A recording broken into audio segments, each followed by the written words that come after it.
அம்மா என்னம்மா பூராத்தையும் இறக்கிட்டேன் மளமளன்னு. அம்மா துர்காதேவி அம்மா சன நேரத்தில் எல்லா பூவையும் இறக்கிட்டம்மா. அம்மா அம்மா அம்மா எல்லாரும் இந்த உலகத்தில் வாழும் ஆன்மீக பக்தர்கள், ஒவ்வொரு ஆண்கள், ஒவ்வொரு பெண்கள், ஒவ்வொரு இளைஞர்கள், திருமணமாகாதவர்கள், குழந்தை இல்லாதவர்கள், கர்ப்பிணி பெண்கள், நோயால் பாதிக்கப்பட்டவர், வீடு இல்லாதவர்கள், கடன் இல்லாதவர்கள், கண் திருஷ்டி உள்ளவர்கள், தீய சக்தி உள்ளவர்கள், எதிரிகள் தொல்லை, அத்தனை பேரும் ஒரு நிமிஷம் இந்த கல்பரத்தை தொட்டு கும்பிடுங்க. அப்படியே அந்த கல்பரத்தை தொட்டு கும்பிட்டுட்டு அந்த உத்தரவு கொடுத்தப்பட்டு புஷ்பத்தை தொட்டு கும்பிடுங்க. வளையில் எல்லாரையும் தொட்டு கும்பிடுங்க. அந்த குங்குமத்தை தொட்டு நெத்தியில் இட்டுங்க.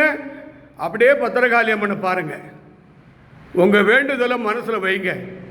யாரெல்லாம் நான் ஞாயிற்றுக்கிழமை வேண்டினேன் அந்த வேண்டுதலை ஏற்று கருணை வள்ளல்கள், கர்ண பிரபுகள், நான் கர்ணனை கேள்விப்பட்டிருக்கேன், மனித ரூபத்தில் என்னுடைய குரலுக்கு மரியாதை கொடுத்து துர்காதேவி அம்மன் காமாட்சி விளக்கு அகண்ட தீபத்தோடு நீங்கள் அருள் சக்தியோடு Instagram light, Instagram, Facebook light, Facebook இந்த வேண்டுகோளை ஏற்று பெண்கள், ஆண்கள் உங்களால் முடிஞ்ச பொருள் உதவி வழங்கினீங்க. அதில் சில பேர் போன வாரம் நான் 10 ரூபா கொடுத்தவங்க 11 ரூபா கொடுத்ததில் நான் படிச்சுட்டேன். அது அவங்க ரொம்ப மனசில், சாமி நான் வறுமையில் படிச்சிருக்கேன், அது என்னை தப்பாக நினைப்பாங்க, பேர் சொல்லாதீங்க சாமின்ட்டாங்க. அதனால் இந்த 50 ரூபா 20 ரூபா கொடுத்தவங்களுக்காக நான் இந்த ரூபாவை மதிப்பீடு விட்டுட்டு எல்லார் பேரையும் படிச்சிருக்கேன் யாகத்தில்.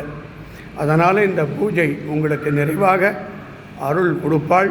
யாரெல்லாம் அருட்செல்வம் பொருட்செல்வம் கொடுத்தீங்களோ, வேலை இல்லாதவர்களுக்கு, தொழில் இல்லாதவர்களுக்கு அனைத்து வெற்றி பெற்று திருப்பதி ஏழுமலை எப்படி விளங்குதோ, அண்ணாமலை எப்படி விளங்குதோ, ஐயப்பன் மலை எப்படி விளங்குதோ, உங்கள் மனம் போல, உங்கள் எண்ணம் போல அத்தனை குடும்பங்களுக்கும் பஜரகாளி துணையாக இருப்பாய் என்று இந்த பூஜையை சங்கல்பம் பண்ணி நான் அம்பாளுக்கு நீர் அருள் சக்தியோடு சங்கல்பம் பண்ணி இந்த பக்தர்கள் அத்தனை பேருக்கும் அருள் சக்தி, ஞானாசக்தி, கிரியாசக்தி எல்லா வளமும் பெற்று பல்லாண்டு வாழ இந்த பூஜையை அம்பாளுக்கு நிறைவு பண்ணுறேன்.